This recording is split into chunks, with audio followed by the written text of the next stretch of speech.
Alright, we finally picked up jump pack we was needing. This is the Harbor Freight Viking 1700 peak amps. Has some nice features, air compressor, work light, and the cord. There's a switch for the air compressor right there. Cool thing is it's all digital, but your cord, if you ever happen to lose it while it's in storage, that's a pretty common cord. A lot of old school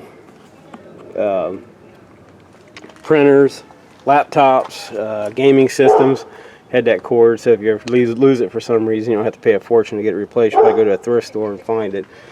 And so we got this 2010 Chrysler 3.3 V6. Battery's dead on it. Go ahead and hit the key. Show them it's dead. Should just click. Yeah, you can hear it. It's just clicking. So we're going to do this one. Alright, hang on. Shut the key all the way off. This one, I don't know about, because I charged this up and it has a test light right here. You just hit test. It'll show you to 100%, 12.7. So that should be good enough to fire this thing up. Now I charged it last night, took it up to 100, and checked it this morning before we brought it out, and it was at 40. Do it back on the charger, ran it up to 100. And I said we're going to give her a shot here. The cables are really nice, super heavy clamps. The cables are number 2, copper. They call it Hawg or whatever. So get this thing untangled here. They're number 2, so that makes it really nice. Alright. See what we get. 50, I think that the cables are 50 inches long. Alright, we're hooked up. Showing the battery at 6.2. Kick our pack on.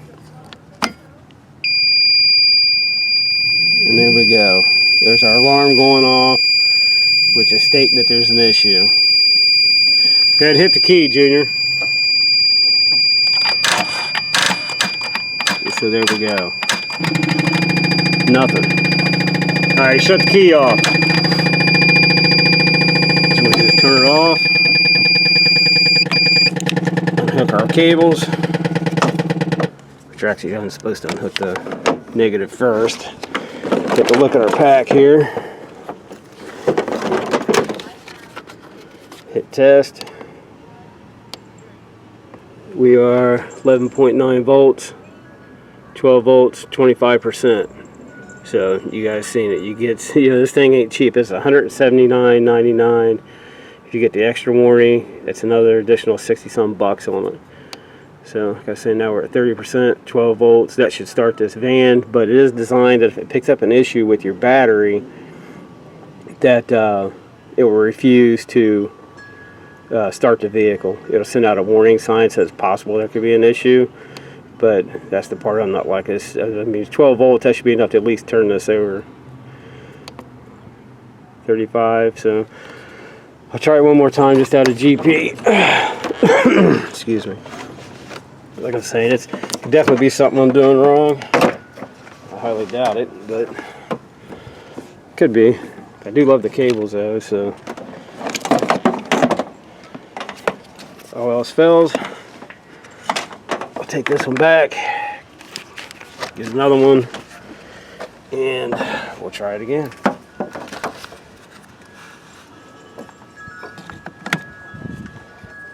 So it's showing the battery, 6.3, it's dead. Jump pack, low, 10.5. Go ahead and hit it. Nothing. So this one is going back today. I've had this for, I think today is Saturday, I think I bought it Wednesday. So we'll pick the video up when we get the replacement. Alright, round 2, here we go. We took the old one back. We're 7.0. I think it's currently trying to charge our dead battery. So I'll kick it on. 12.1. So set this up here and I'll see if it'll start. Hopefully she'll fire right up. That's the plan.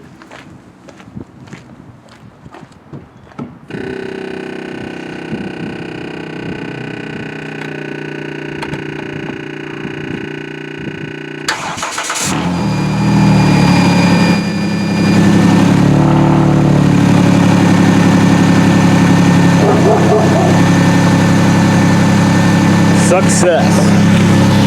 There you go. So we're charging at 14.5. So apparently, if it's unhooked, you're supposed to unhook the ground first. Well, actually, I think you're supposed to switch the unit off first, but here we go. So apparently the other unit we had, I took it back to Harbor Freight. They swapped it out with no problem. This one came out, so we took it out of the box and hit test. And let's see what it says now. Yeah, it's still tested at 113.4, which was actually straight out of the box. This one actually came fully charged. I did bring it home. I threw it on the charger for about a half an hour or so, just to be on the safe side. So now what we're going to do is I'm going to let this run a little bit. Charge the battery back up. I'm sure it's probably toast and just needs replaced. It's kind of odd. This is July 2022, so it's only a couple years old, unless you got something in the van drawing juice. But we're going to take it out back and put it to the ultimate test. And so I'm going to let this run a little bit, and then we'll give that a shot. All right, this will be the ultimate test for us to see if how well this works. This truck currently has no battery in it. It's unhooked. So you got, here's our positive, our negative. The negative just mounts to the back of the cab. Truck won't start. We're just trying to see if it'll turn over because the fuel cell's fully unhooked. I mean, it's there, but it's not, you know, it's no fuel line running up to the block. So we're at 12.5. So what'll impress me is if it'll turn this truck over with no battery in it at all. Go ahead and hit the key, see what it'll do. So we may see if we have hopefully have good enough connection. He's fighting with the key. Yeah, it's a little stiff. Yep, when you're ready, hit it. Dang, man. Now I am impressed. Yeah, so as you can see, no battery in this truck whatsoever. And this jump pack is actually, it's turning it over good enough to start it if it had fuel in it. So on to the next thing, which would be, we're going to try out the air compressor. Alright, so here we have, this is a 44-inch Groundhog mud tire. It's 18.5 by 44 by 16.5. It is fully flat. And the reason it's not on the rim is I've always had a slow leak with it, and I have it up on a jack stand just to keep it from breaking the bead. So now we have our compressor hooked up, which is located in the back, has a nice door that covers it and everything. Here is your digital dial, so you can preset your air pressure. Your air pressure switch. It's right here, it's kind of stiff, but it's a good thing. There we go. So, okay, so you have your light switch, your USB switch, test and air. So you push your test and hold it in.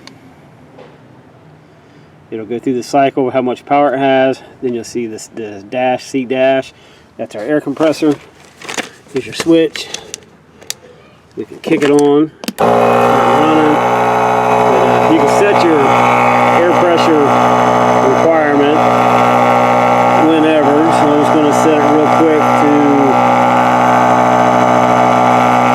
it's kind of hard to read upside down, but just going to put it at 35 PSI.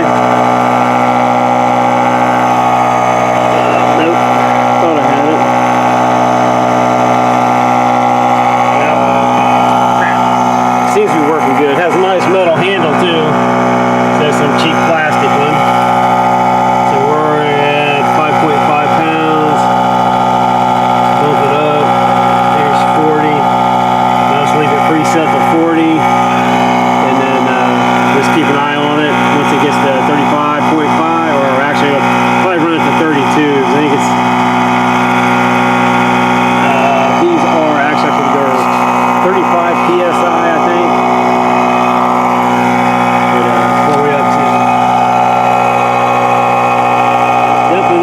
Super quick, but it is working. So that's a plus. What I'm going to do, get my phone, and instead of making you guys sit here and wait, what I'm going to do is time it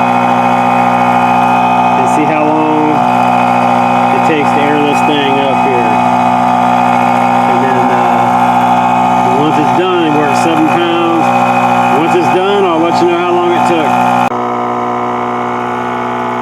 6 minutes in. We are at, let's see, 12.5 pounds. We'll keep going. At 12 minutes in, we are 16.5 pounds.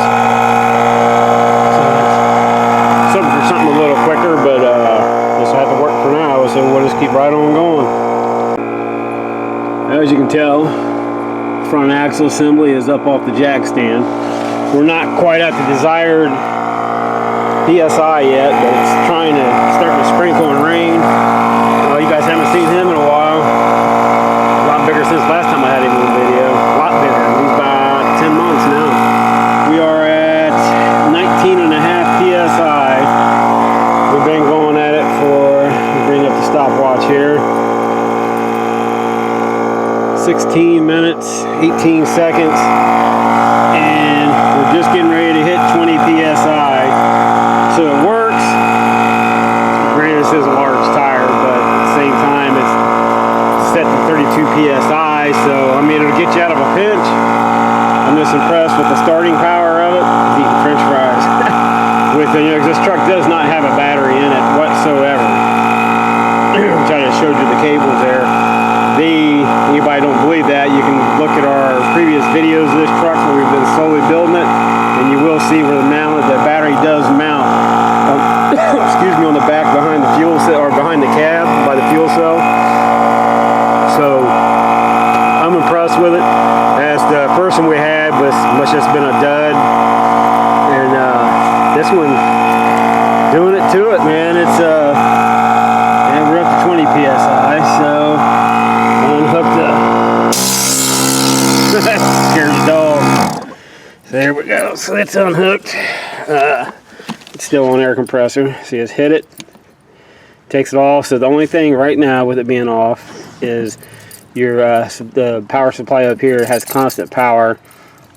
I don't have an inverter. I'd show you. It has like the cigarette lighter car style plug in there, and then you can have a box with the plug-ins on it, and you can plug in I don't know about anything within. It comes with an amperage chart and wattage chart when you buy it to show you how much is accessible. Here's your light. It has nice USB too. You have your cable with you, like it'll come in handy when we're camping, and you can plug your cable in to charge your phone or whatever device you may need. And here's your light. Here's your light switch. Push it once, it accesses the USB right there. Shows you it's getting power. I believe you hold it for 3 seconds and it should kick on. There it is, nice and bright. So it has bright, low. Well, it should have went to low. I let off of it too quick. So you got bright, low, doesn't change much. You got for help, it has blinks a little faster. It also has, that should be the SOS signal, like if you're stuck on the side of the road. It's nice bright LED. You got what, 1, 2, 3, 4, 5, 6, 7, 6 bright LED lights on it. When you're done, just hit it, shuts off. You can see our USB still on, shuts off. So then now the unit's off and set for here. So if you need to access that for whatever reason, like you're in a shop, whatever have you, you need to plug something in, you can plug it in there. You can plug, like I say, one of them inverters in there, and then you have multiple outlets to plug something in. But I don't know. I was having my doubts with the first, with the experience with the first one. We just had to take back, and no questions asked. They took it back and swapped it right out. Didn't give me no issues at all. Of course, I had the receipt. We only bought it 3 days ago, and that one was odd because you hit them. See what kind of juice we have left. So it's where it says test air. You hit it, and it's still showing 100 at 12.7. Now the one I bought originally, you could charge it to full capacity, hit test, it'll go up to 100, and it would show 13.4. And so it was full, so I unplugged and it set all night. Came in when I got up, hit it, it was at 40, showing 10 point something. And so alright, threw it back on charge. And we took it outside, and that was the first part of this video where you seen where it was showing, you know, 100%. Took it out there, hooked it up, and it just instantly killed it. And we packed it up, took it back to Harbor Freight. no problem. So yeah, they're expensive little units, but for us it'll come in handy. You know, for being out, you know, we got 2 trucks so far. We're going to be getting a 3rd one here at some point, and so it'll come in handy out on the trail and when we're camping and so on, you know, doing stuff. So yeah, I hated spending that kind of money, but compared to a lot of other ones, it's not bad. And the good thing about Harbor Freight is you can always catch a sale, or you can get coupons. And like our local one, they have, I believe it's next month, they have a big sidewalk sale going, so let's go up and check that out. I'm not a club member, but you can still get good deals. But all right, guys, thanks for watching. I won't hold you up any longer. It's this one was actually $10 off when I bought it, which put it at $179.99 plus tax. The regular price was, I think this one was like $199.99 plus tax. So, you know, saved ourselves 20 bucks. Got lucky and caught it on sale. And there's another one that was out of stock, which I wouldn't have bought it anyways. It's expensive. It's like $329.99, but it's a lot bigger than this unit here, and it has an air compressor as well. I'm sure there's videos out there on it. But thank you all for watching. Hope this helps somebody out.